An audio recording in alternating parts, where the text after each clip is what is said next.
আমরা যে বৈষম্যহীন আর্থসামাজিক ব্যবস্থা, যে বৈষম্যহীন সমাজের জন্য প্রত্যাশা এই গণ অভ্যুত্থান, সেই গণ অভ্যুত্থানের আকাঙ্ক্ষার একটা ভীষণ অর্থনৈতিক রূপান্তরের একটা পলিসি আমরা এই বাজেটের মধ্যে দিয়ে পাবো।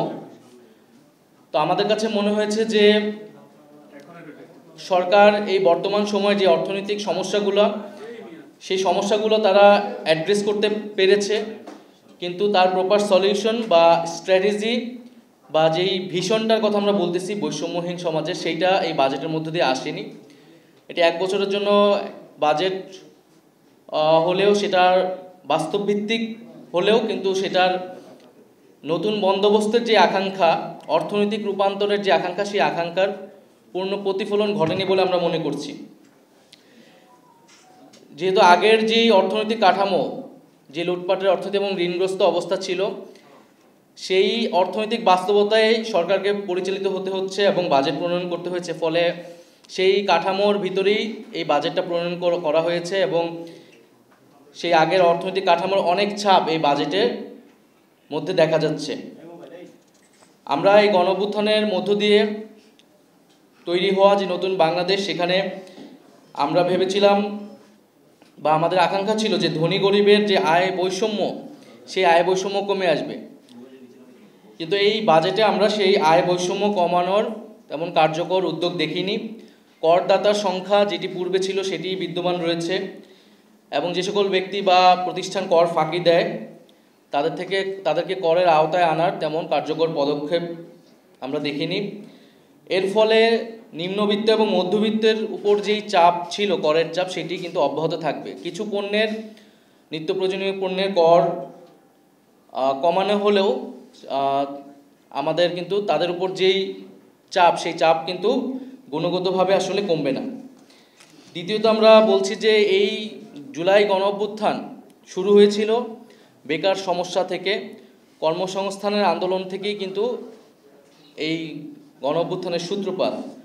ফলে তরুণদের ব্যাপকভাবে প্রত্যাশা ছিল যে আমাদের যে বেকার সমস্যার সমাধান এবং কর্মসংস্থান বৃদ্ধির জন্য উদ্যোগ থাকবে, কিন্তু আমরা সেটি দেখতে পারিনি। গত এক বছরে 26 লক্ষ বেকার বৃদ্ধি হয়েছে, কিন্তু কর্মসংস্থান বৃদ্ধির জন্য যে বিনিয়োগ বাড়ানোর প্রয়োজন ছিল সেই ধরনের নীতি গ্রহণ করা হয়নি, বরং ব্যাংকের উপর যে নির্ভরশীলতা সেটি অব্যাহত রয়েছে, আগের আমলের মতোই সেই ধারাবাহিকতা রয়েছে।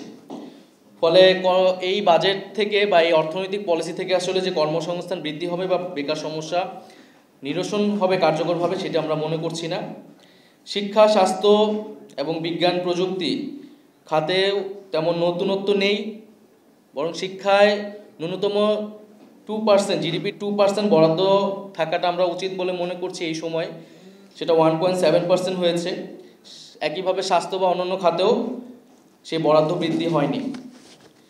আরেকটি গুরুত্বপূর্ণ বিষয় হচ্ছে যে প্রবাসী শ্রমিকদের বিষয়ে আমরা চেয়েছিলাম যে তাদের প্রতিও সরকারের নজর থাকবে এই বাজেটে, কারণ এই অর্থনৈতিক ভঙ্গুর অবস্থা থেকে কিন্তু রেমিটেন্স, প্রবাসী শ্রমিকদের যে রেমিটেন্স আমরা পাই তাদের থেকে, সেটা একটা গুরুত্ব বহন করে এই অর্থনৈতিক ব্যবস্থার উন্নয়নের জন্য। কিন্তু আমরা দেখছি যে প্রবাসী কল্যাণ মন্ত্রণালয়ের বাজেট কমানো হয়েছে, সেটি প্রায় প্রবাসী কল্যাণ মন্ত্রণালয়ের বাজেট অর্ধেক করা হয়েছে এবং এটা আমরা নিন্দা জানাচ্ছি এবং আমরা মনে করি যে এই বাজেটটা প্রবাসী কল্যাণ মন্ত্রণালয়ের বাজেট কমানো উচিত না। কারণ এই আমাদের প্রবাসী ভাইয়েরা তারা কিন্তু নিজেদের উদ্যোগে বিদেশে যায়, দেশের এই প্রবাসী কল্যাণ মন্ত্রণালয় থেকে যতটুকু সুযোগ সুবিধা তাদের দেওয়া হয় সেটিও যখন কমানো হয়, তখন আসলে এই সরকারের আসলে প্রবাসী ভাই বোনদের উপরে আসলে তাদের উদ্যোগ কি সেটি পরিষ্কার হয় না। এবং আমাদের দেশের বাইরে যেসব ভাই বোনরা যায় তাদেরকে প্রাতিষ্ঠানিকভাবে দক্ষ করে তোলার উদ্যোগ যাতে নেওয়া হয়, এটা আমরা জানিয়েছিলাম, কিন্তু উল্টো দেখা গেল যে প্রবাসী কল্যাণ মন্ত্রণালয়ের বাজেট কমানো হয়েছে। এছাড়া ক্ষুদ্র ও মাঝারি ব্যবসায়ীদের প্রতি ইনসেন্টিভ থাকবে, আমাদের এটা প্রত্যাশা ছিল, কিন্তু ক্ষুদ্র ও মাঝারি ব্যবসায়ীরা লাভবান হবে এই ধরনের উদ্যোগ আমরা দেখিনি এই বাজেটে। আরেকটি বিষয় হচ্ছে ই কমার্স বা ডিজিটাল ট্রানজ্যাকশনের ক্ষেত্রে ট্যাক্স বৃদ্ধি করা হয়েছে, যেটা 5% ছিল, 5 থেকে এখন 15% করা হয়েছে। যেটা আমরা মনে করি যে আমাদের যে ডিজিটাল ইকোনমি, সেই ইকোনমি ক্ষেত্রে সেটার প্রভাব তৈরি হবে, একটা নেতিবাচক প্রভাব তৈরি হবে। আরেকটি বিষয় যেটা সবাই বলছে যে কালো টাকা সাদা করার সুযোগ সেখানে রাখা হয়েছে এই বাজেটে। আমরা মনে করি যে কালো টাকা সাদা করার সুযোগ রাখা উচিত ছিল না, এবং এটা তো একটা রেজিম চেঞ্জ হয়েছে, রেজিম চেঞ্জের পরে আসলে এই ইনসেন্টিভ দিয়েও আসলে কালো টাকা যে সাদা করা খুব সম্ভব হবে সেটিও না। তাই এই জিনিসটা, কালো টাকা সাদা করার সুযোগটা আসলে বন্ধ করা উচিত। আর সর্বোপরি যে জুলাই আহত শহীদ পরিবার এবং আহতদের জন্য 405 কোটি টাকা বরাদ্দ করা হয়েছে, আমরা এটাকে সাধুবাদ জানাই। কিন্তু আমরা বলবো যে এই টাকাটা যাতে যথাযথভাবে খরচ করা হয় এবং তাদের যে যথাযথ পুনর্বাসনের কথা আমরা বলতেছি, সেই পরিকল্পনা মাফিক যাতে এই টাকাটা খরচ করা হয় এবং তাদের প্রতি যে প্রতিশ্রুতি দেওয়া হয়েছিল সেই প্রতিশ্রুতিগুলো যাতে দ্রুত সময়ের মধ্যেই পালন করা হয়। সার্বিকভাবে আমাদের বাজেট নিয়ে আমাদের এটাই দৃষ্টিভঙ্গি জাতীয় নাগরিক পার্টির। আমরা সরকারের ভিতরে, এই বাজেটের ভিতরে সরকারের অনেক চেষ্টা ছিল আমরা দেখেছি, কিন্তু অর্থনৈতিক রূপান্তরে সেই ভীষণ বা কৌশলটা এই বাজেটের মধ্যে সম্পূর্ণভাবে আসেনি বলে আমরা মনে করি। যদি আপনাদের কোনো প্রশ্ন উত্তর থাকে। যারা ট্যাক্স ফাঁকি দেয়, যে সকল প্রতিষ্ঠান ব্যক্তি, আমরা তো প্রথমে বললাম যে তাদের থেকে কর উত্তোলনে বা করের আওতায় আনার আসলে ব্যবস্থা নেওয়া হয়নি, এবং যে এনবিআর সংস্কার, সেই সংস্কারগুলো বাধাগ্রস্ত হচ্ছে। ফলে সেটা আসলে আগের যেই সিস্টেম, সেই সিস্টেমের ধারাবাহিকতাই হয়েছে।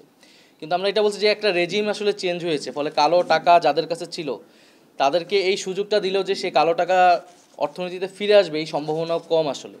ফলে এই পলিসিটাও আসলে কার্যকর কোনো পদক্ষেপ হবে না আর কি। আমাদের যে প্রতি বছরই বাজেট ঘোষণার আগে রাজনৈতিক দলগুলোর সাথে সরকারের একটা আলাপ আলোচনা হয়, সেক্ষেত্রে আপনাদের সাথে আলাপ আলোচনা হয়েছিল কিনা বাজেট? না, সরকারের সাথে আমাদের এই বিষয়ে কোনো বাজেট বিষয়ে কোনো আলোচনা হয়নি।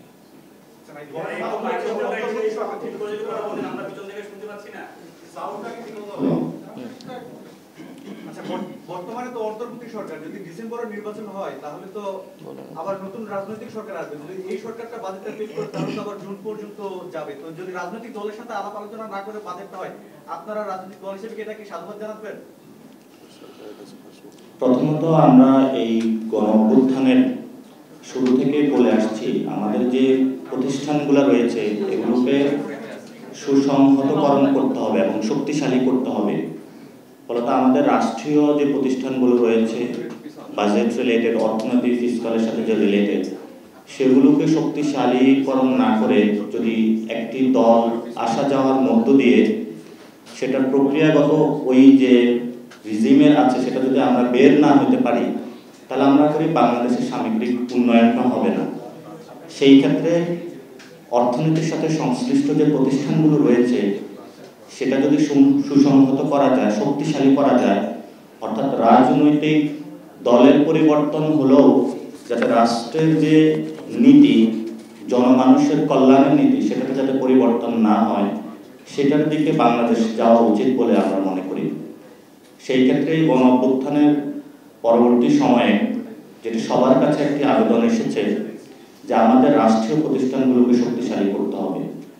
আমাদের জায়গা থেকে আমরা মনে করি রাজনৈতিক দল অবশ্যই কমেন্ট করবে, কথা বলবে, তাদের প্রস্তাবনাগুলো দিবে, প্রতিষ্ঠানের দিকে হলো আমাদের ফোকাস করা উচিত এবং সেই ক্ষেত্রে প্রতিষ্ঠানগুলোকে শক্তিশালী করে আমাদের এগিয়ে নিয়ে যেতে হবে।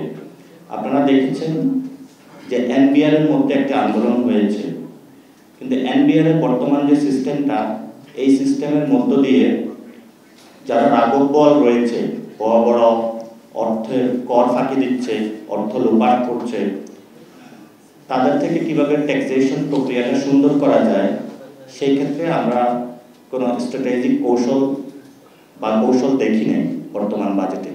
সেটা কিভাবে আরো সুন্দর করা যায়, সেই ক্ষেত্রে সরকারকে আরো রিয়ালিস্টিক উদ্যোগ নিতে হবে। ধন্যবাদ।